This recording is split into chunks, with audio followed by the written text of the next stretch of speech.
بسم اللہ الرحمن الرحیم۔ ناظرین السلام علیکم، میں ہوں عاصم نثار غیاثی۔ یوٹیوب چینل پر آپ میرے ساتھ ہیں۔ افغانستان کی بات کریں تو افغانستان میں وہی کچھ ہونا شروع ہوا ہے جس کے حوالے سے پاکستان ایک عرصے سے وہاں کی موجودہ حکومت کو کہتا چلا آ رہا تھا۔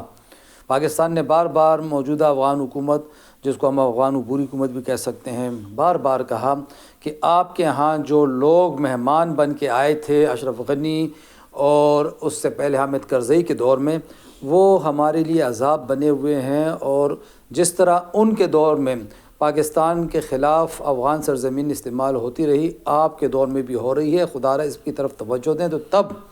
افغان طالبان یہ کہا کرتے تھے کہ ایسا کچھ بھی نہیں ہے، ہم اپنی سرزمین کسی کے خلاف استعمال نہیں ہونے دیں گے، اور یہاں پہ کوئی ایسے لوگ نہیں ہیں۔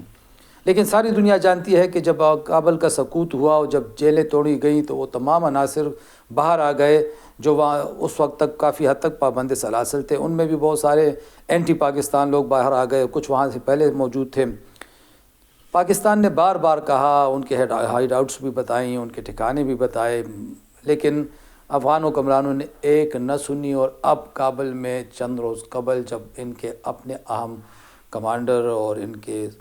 مرکزی وزیر خلیل الرحمن حقانی صاحب جاں بحق ہوئے ہیں ایک خودکش حملے میں، یہ میرے خیال میں کابل کے حکمرانوں کے لیے ایک جس کو کہتے ہیں نا کہ ایک چشم کشا واقعہ ہونا چاہیے، اور ظاہر ہے اس پہ انہیں حیرت بھی ہوئی ہوگی۔ اور انہیں کیونکہ شروع میں جب یہ لوگ آئے تھے، افغان عبوری حکومت جب قائم ہوئی تھی تو شروع میں کچھ خودکش حملے ہوئے تھے، لیکن پھر انہوں نے بڑی بہترین حکمت عملی سے حالات پہ قابو پایا، مزار شریف تک کا علاقہ حاصل کیا، افغانستان میں قیام امن کو یقینی بنایا۔ لیکن اس دوران کچھ گروپس ان کے ہاتھ سے نہیں تھے، اس میں داعش ہے، احرار والے ہیں، اور ساتھ میں ٹی ٹی پی ایک ایسی قوت ہے جو ابھی غالباً افغان حکمران انہیں اپنا دشمن نہیں سمجھتے، داعش اور احرار والوں کے ساتھ وہ لگے ہوئے ہیں۔ پاکستان بار بار کہتا رہا کہ جو عناصر ہمارے ہاں استعمال ہو رہے ہیں ان کا ان عناصر کے ساتھ اتحاد ہے جو تمہارے بھی خلاف ہیں، جو آپ لوگوں کے بھی خلاف ہیں، اور اب وہی ہوا۔ اس دوران ایک اطلاع جب یہ آئی، کچھ بیک چینل ڈپلومیسی چلی،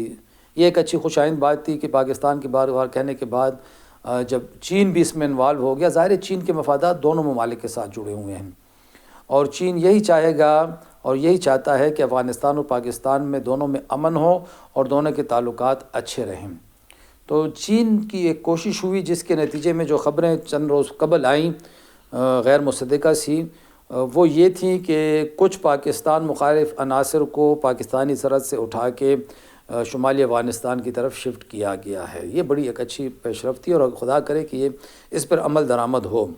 بار بار ہم یہی کہتے ہیں کہ افغانستان والوں کو، پاکستان والوں کو، ہمیں اور ان کو دونوں کو یہ بات سمجھ لینی چاہیے کہ ہمارا امن ایک دوسرے کے ساتھ جڑا ہوا ہے۔ افغانستان برادر اسلامی ملک، ہمارا پیارا دوست، وہاں پہ امن ہوگا، پاکستان میں ترقی خوشحالی ہوگی، پاکستان میں امن ہوگا تو افغانستان میں امن ہوگا۔ اب افغان عبوری حکومت کو یہ ایک چیز چاہیے کہ وہ پاکستان مخالف عناصر کے حوالے سے اپنی اسٹریٹجی پہ، اپنی حکمت عملی پہ ضرور غور کرے،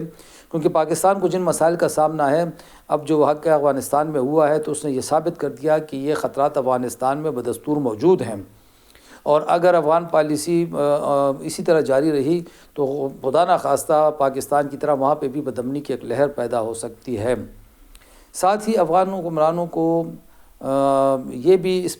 پالیسی پہ بھی غور کرنا چاہیے، کچھ اس طرح کا بھی راستہ نکالنا چاہیے کہ جو ہمارے ہاں غیر رجسٹر افغان مہاجرین ہیں انہیں اپنے ہاں واپس بلائیں،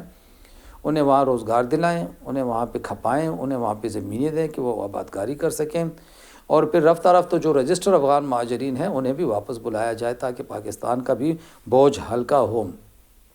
افغانستان میں جو واقعہ رونما ہے اس کی ذمہ داری داعش نے قبول بھی کر لی ہے، اور اب افغان حکمرانوں کے لیے جو ایک اہم ٹارگٹ ہے یا ہدف ہے یا ایک اہم مطمع نظر ان کا جو ہوگا وہ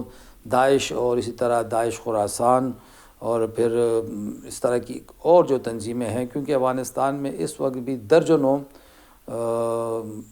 عالمی دہشت گرد لسٹوں میں شامل تنظیمیں کام کر رہی ہیں، اور ظاہر ہے افغان حکمرانوں کے لیے یہ بھی بہت بڑا چیلنج ہے کہ ماضی میں بہت ساری تنظیموں کے ساتھ ان کے قریبی گہرے روابط رہے ہیں، ان سب کو نکالنا، ان سب کو سائڈ پہ کرنا بڑا مشکل کام ہے، کیونکہ اپنی سرزمین کو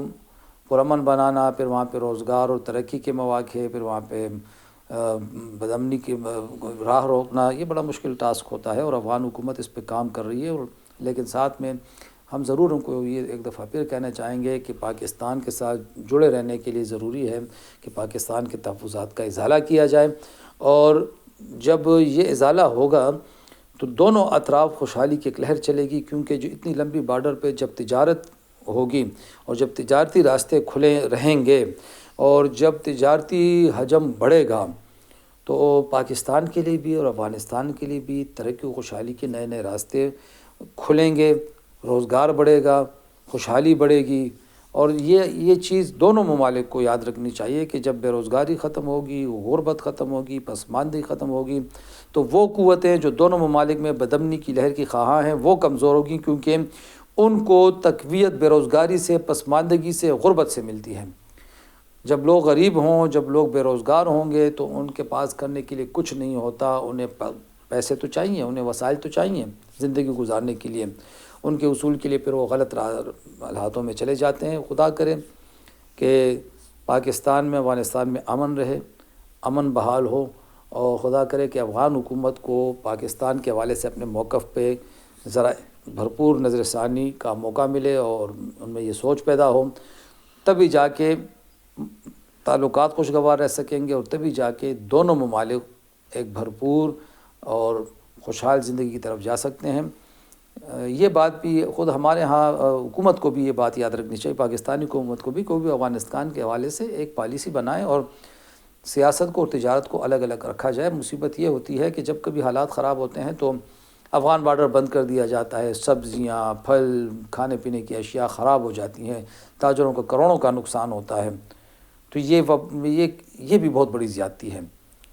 اس سیاسی تناؤ میں آپ تجارت کیوں بند کرتے ہیں؟ اور تجارت میں کم از کم ان اشیاء کو تو آنے جانے، ہنگامی طور پر آنے جانے کی اجازت ہونی چاہیے